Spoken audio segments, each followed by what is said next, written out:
Sanjeev Agarwal, please आप लोग stage पे आइए और हमारे बायो टीचर। Thank you.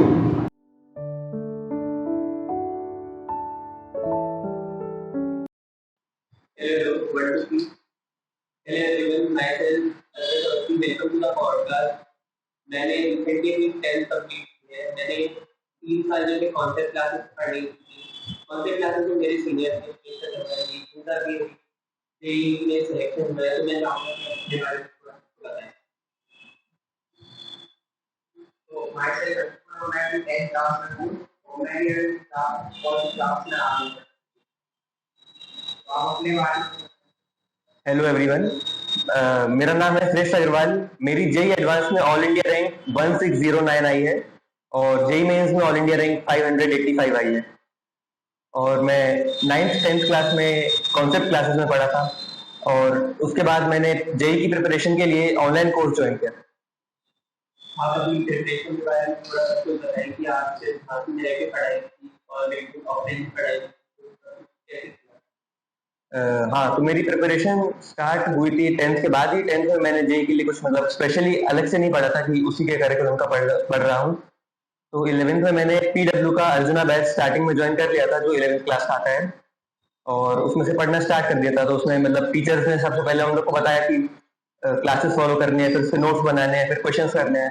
तो वो बेसिक सी चीज़ें थी बहुत, और उसको फॉलो किया स्टार्टिंग में। फिर पीडब्ल्यू ने एक टॉपर बैच बनाया, उसके लिए उन लोगों ने टेस्ट के मार्क्स देखे सबके और इंटरव्यूज किए, तो मैं उसमें सिलेक्ट नहीं हो पाया पहले। तो पीडब्ल्यू में क्या होता था कि जो टॉपर बैच की रिकॉर्डिंग होती थी क्लास की, वो सबको प्रोवाइड की जाती थी। तो मैंने फिर उस टॉपर बैच की रिकॉर्डिंग से पढ़ना स्टार्ट किया। फिर मतलब मैं पढ़ता गया, ठीक ठाक नंबर आते रहे टेस्ट में।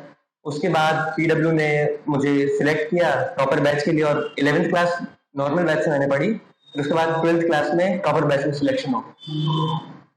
तो आपने कोई डाउट की कोई अलग बैच किया था?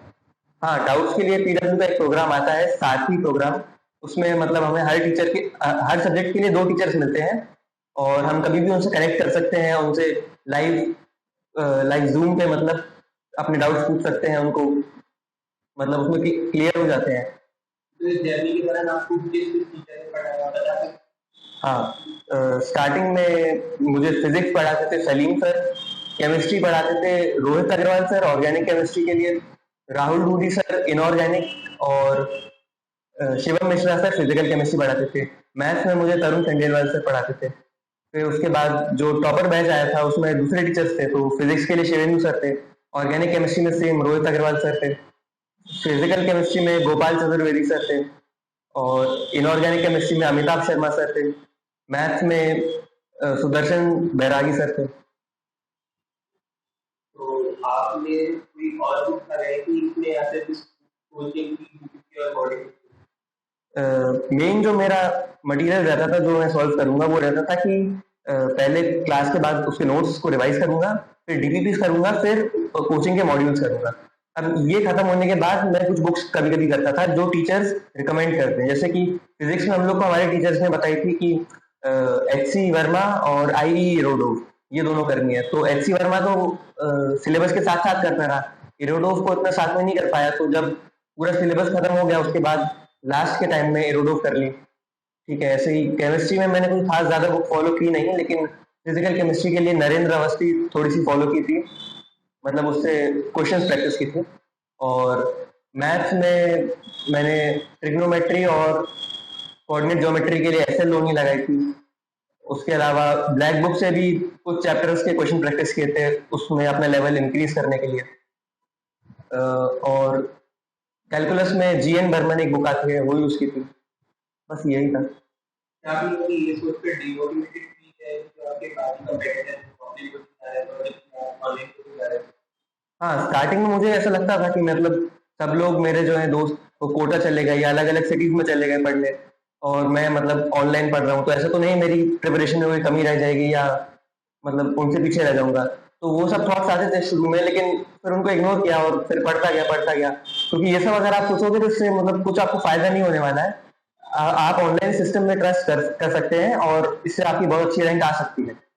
और जो लोग ऑफलाइन क्लासेस भी रहते हैं, उनका भी मतलब जरूरी नहीं है रिजल्ट आपसे अच्छा ही आएगा, बस आपकी मेहनत पे बेस्ड है वो कि आप कैसे कर रहे हैं चीजों को। क्या आपको ये लगा है कि आपके मैथ्स के टीचर हैं जिन्होंने अपनी तैयारी 9th क्लास से पहले से कर ली?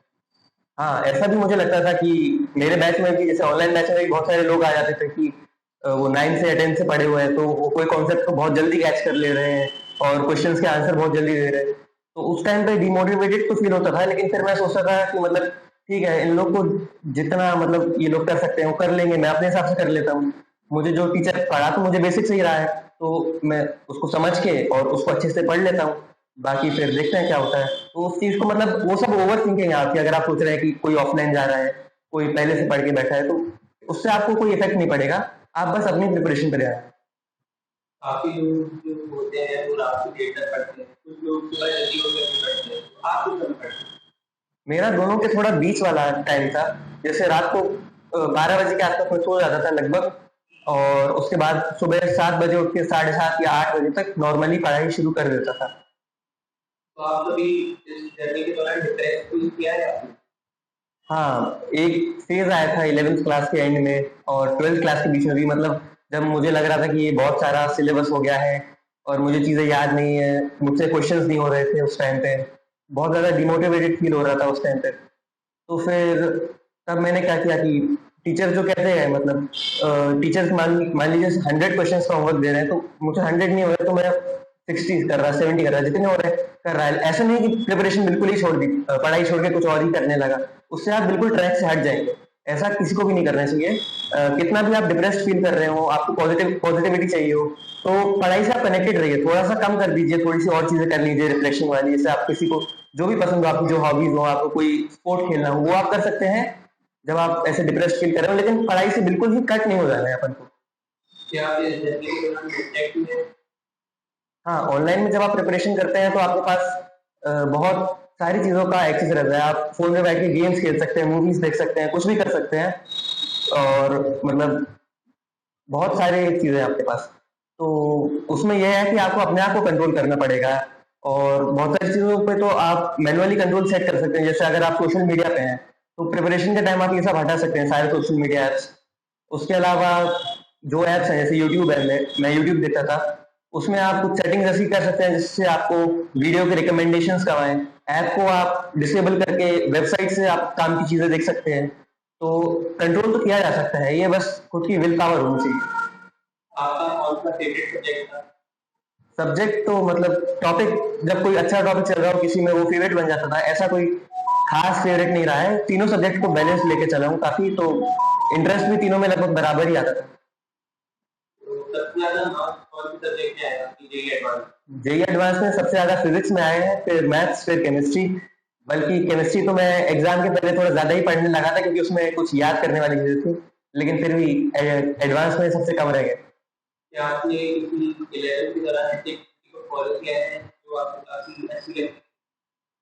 हाँ, एग्जैक्टली फॉलो तो नहीं किया है, मतलब मेन फोकस तो पढ़ाई पे ही रहता था हमेशा, लेकिन कभी जैसे बहुत टाइम से पढ़ रहा हूँ, 2-3 महीने से, और बहुत ज्यादा मेंटली सैचुरेटेड हो चुका हूँ, तो अपने दोस्तों के साथ बाहर क्रिकेट खेल लेना या कोई और स्पोर्ट्स खेल लेना या कहीं थोड़ा सा घूम के आ जाना, इससे रिफ्रेश हो जाता था। लेकिन इस चीज को मतलब ऐसा नहीं कि आप रोज कर रहे हैं, उससे थोड़ा सा आपकी पढ़ाई हैम्पर होगी, तो इसको थोड़ा कम कर सकते हैं, लेकिन हाँ, फॉलो कर सकते हैं। क्या आपकी जर्नी के दौरान काफी बैकलॉग बने?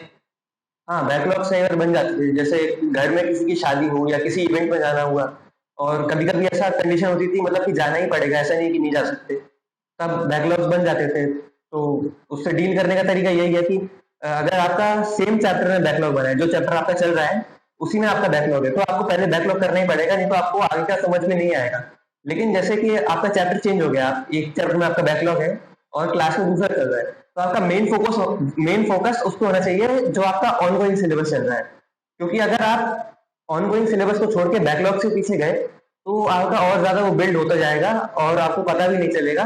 फिर आपको बाद में रियलाइज होगा कि बहुत सारा बैकलॉग हो चुका है, आप इससे कैसे डील करें। उस टाइम पे मतलब डिमोटिवेशन भी आएगा और प्रिपरेशन बहुत ट्रैक से हट जाएगी। इसलिए आपको मेन फोकस हमेशा उसी पे रखना है जो आपका ऑनगोइंग क्लास में चल रहा है, और अगर जो आपका चल रहा है उसको प्रीवियस चैप्टर की जरूरत है, वो आपके टीचर्स आपको बता देंगे कि इस चैप्टर के लिए प्री रिक्विजिट्स ये सब है, तो आप थोड़ा सा एक्स्ट्रा टाइम देके उसके लेक्चर्स देख के उसको कवर कर सकते हैं।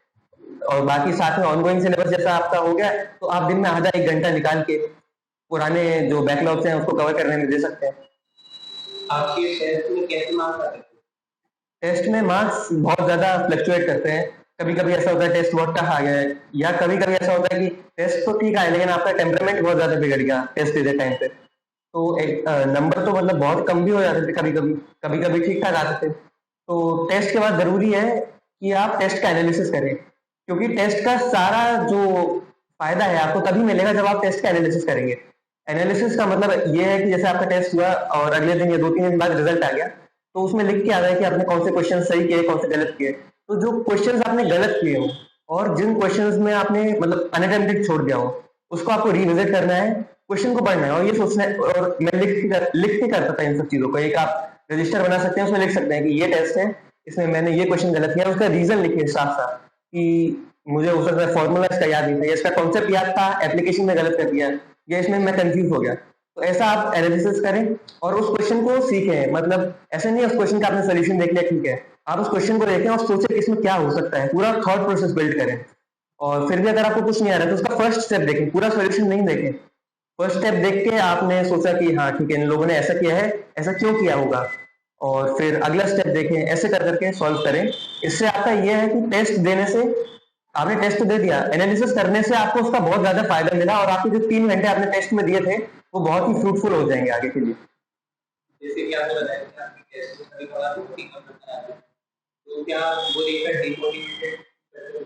हाँ, कभी कभी तो बहुत ज्यादा कम नंबर आ जाते थे, तो उससे बहुत ज्यादा डिमोटिवेशन भी होता था, लेकिन तब भी यही करता था कि कम नंबर आए हैं तो मोस्ट प्रोबेबली वो ऐसा ही होगा, या तो फिर पेपर बहुत एक्सट्रीम लेवल टफ आया है, या तो फिर मैं सिली मिस्टेक्स बहुत ज्यादा कर आया हूँ। तो उसको एनालाइज करता था कि अगर टफ वाला भी आया तो टफ क्वेश्चंस को मैं डील कैसे करूंगा, ये चीज सीखता था उससे।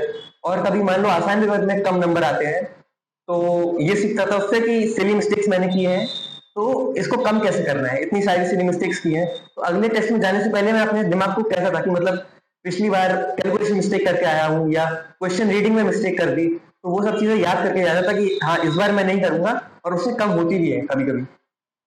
जैसे 10th से 11th में जाते हैं तो एक बहुत बड़ा जंप आता है, तो आपने उस जंप को कैसे हैंडल किया? हाँ, 10th से 11th में आप जाएंगे जब तो बहुत ज्यादा एक गैप आता है। तो अगर आप 9th-10th में जो लॉजिकल चीजें हैं, जैसे कि आप मैथ्स में और स्पेशली कंप्यूटर साइंस में जो कोडिंग वाला पार्ट है, अगर वो आप बहुत अच्छे से अपने अपना दिमाग लगा के पूरा पूरा थॉट प्रोसेस बिल्ड करके करते हैं, जैसे कि ड्राई रन आपने किया तो उसमें आप पूरा सोचते हैं कि कंप्यूटर की मेमोरी में क्या चल रहा होगा और कैसे हो रहा होगा, वैसे अगर आप थॉट प्रोसेस अपना बिल्ड कर लिए तो 10th से 11th का गैप जो है आपके लिए बाकियों के कंपैरिजन में थोड़ा कम हो जाएगा। और बाकी जो जितना बचेगा बाकी वो आपको थोड़ा सा एक्स्ट्रा एफर्ट्स डाल के कवर करना पड़ेगा। तो आपके हिसाब से ओवरऑल ऑनलाइन कोचिंग के मेरिट्स और डीमेरिट्स क्या हैं? ऑनलाइन कोचिंग में दोनों आपको मेरिट्स और डीमेरिट्स मिलेंगे। मेरिट्स ये रहेंगे कि आप सबसे पहले तो आप अपने पेरेंट्स के सुपरविजन के अंडर ही हैं। जैसे आप कहीं दूसरी सिटी में पढ़ने जाते हैं तो पेरेंट्स को भी हमेशा एक टेंशन रहती है कि वहां पे उसे कैसा खाना मिल रहा होगा, किस तरीके से रह रहा होगा, कोई उसे मेंटली कुछ परेशान तो नहीं है, तो ये बहुत फायदा रहता है। और ये रहता है आपको घर का खाना ही मिलता है, घर पे पूरा जो केयर रहती है वो मिलती है, उससे आप हेल्दी भी रहते हैं। जिस बाहर जो लोग जाते हैं नॉर्मली पहले कुछ टाइम बीमार पड़ जाते हैं, ये एक फायदा रहता है। दूसरा ये आपका टाइम और मनी बहुत सारा बचता है। टाइम मतलब ये है अगर आप कहीं बाहर जा रहे हैं तो आप हॉस्टल से वहाँ कोचिंग तक जा रहे हैं, या कोचिंग में भी कुछ एक्स्ट्रा टाइम है तो आप बैठे हुए हैं वहाँ पे। ऑनलाइन क्लास में आपका ये सारा टाइम बच जाता है। और फाइनेंशियली भी बहुत ज्यादा अच्छा ऑप्शन है ऑनलाइन क्लास, क्योंकि मेरा 2 साल में लगभग 15,000 रुपये ही खर्च हुआ है सिर्फ।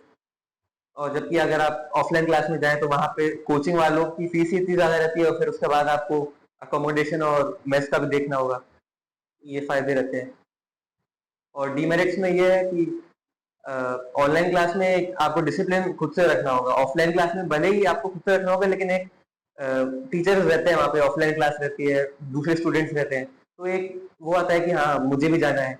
ऑनलाइन क्लास में आप ये आप अपनी टेबल पे बैठ के लैपटॉप में आप गेम्स खेल रहे हैं, सोशल मीडिया यूज कर रहे हैं, वीडियोस देख रहे हैं, कुछ भी कर सकते हैं। तो उस चीज में आपको अपने आप को बहुत ज्यादा कंट्रोल करना पड़ेगा, कंसिस्टेंटली रोज टाइम पे क्लास लेना पड़ेगा। ये थोड़ा सा डीमेरिट है।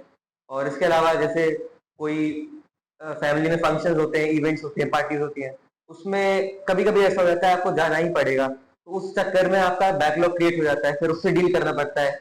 ये एक बहुत ज्यादा बड़ा डिसएडवांटेज है। लेकिन हाँ, इवेंट्स में जाने से कभी कभी आपका मूड फ्रेश हो जाता है, वो थोड़ा एडवांटेज भी आपको दे देता है। तो दोनों चीजें हैं, अगर आप डीमेरिट्स पे कंट्रोल कर लें, जो कि आप कर सकते हैं, तो आपको ऑनलाइन क्लासेस का पूरा फायदा मिल जाएगा। ऐसे आपके कोई फ्रेंड थे ऐसे आपके कोई फ्रेंड थे जो ऑनलाइन क्लास से ही सेलेक्ट हुए हैं? हाँ, मेरे ऑनलाइन क्लासेस में बहुत सारे अलग अलग स्टेट से फ्रेंड बने थे, गुजरात से, पंजाब से, असम से, वेस्ट बंगाल से। तो उनकी अंडर 500 रैंक भी आई है, मतलब 200, 300 ऐसी रैंक्स भी आई हैं, जो मेरे साथ मेरे बैच में ऑनलाइन ही पढ़ते थे। और जैसे एक है स्पर्श पटेल, उसकी 283 रैंक आई है, वो गुजरात से है। और एक है हर्षल गर्ग, वो पंजाब से है, उसकी 336 रैंक आई है। एक नितिन चौधरी, वो यूपी से ही है, उसकी भी 450 कुछ रैंक आई है।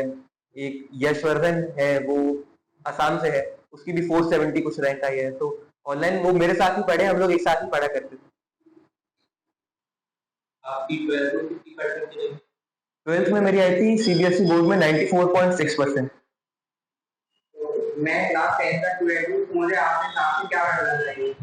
अगर अभी आप क्लास 9 10th में है, तो जो आपके साइंस वाले सब्जेक्ट्स हैं, जैसे physics, chemistry, maths, computer science, इनको आप बहुत अच्छे से पढ़ें। मतलब इसमें जो लॉजिकल वाला पार्ट है, जो कॉन्सेप्ट है इसका, उसको आप बहुत ध्यान से पढ़ें, बहुत अच्छे से पढ़ें, और खुद से उसको अप्लाई करने की कोशिश करें। जो आपके क्वेश्चंस हैं, न्यूमेरिकल्स हैं, उसमें आप उसको खुद से अप्लाई करें। आप अगर ऐसा करेंगे कि टीचर ने आपको कुछ दिया, आपने उसको एज इट इज याद कर लिया या छाप लिया, तो उससे आपका ब्रेन बहुत ज्यादा डेवलप नहीं होगा, और आपको जो फिजिक्स केमिस्ट्री के कॉन्सेप्ट्स हैं वो भी आपको ज्यादा समझ में नहीं आएंगे। तो अच्छा यही रहेगा कि आप कॉन्सेप्ट से पूरा ध्यान लगाएं और उसको अच्छे से प्रिपेयर करें। अगर क्लास 9 10 स्टूडेंट, हमें साइंस और मैथ्स कैसे पढ़नी चाहिए जो फर्दर आगे जाके कॉम्पिटिटिव एग्जाम में हमारे लिए बेनिफिशियल हो? हाँ, तो आप लोगों को साइंस और मैथ्स में ऐसा नहीं करना है। वही मैं फिर से वही बात कहूंगा कि आपको ऐसा नहीं करना है कि आपने टीचर को देखा, टीचर ने जो पढ़ाया मैं वैसे ही कर ले रहा, स्ट्रेट फॉरवर्ड, वैसे नहीं। आपको पूरा कॉन्सेप्ट अच्छे से समझना है।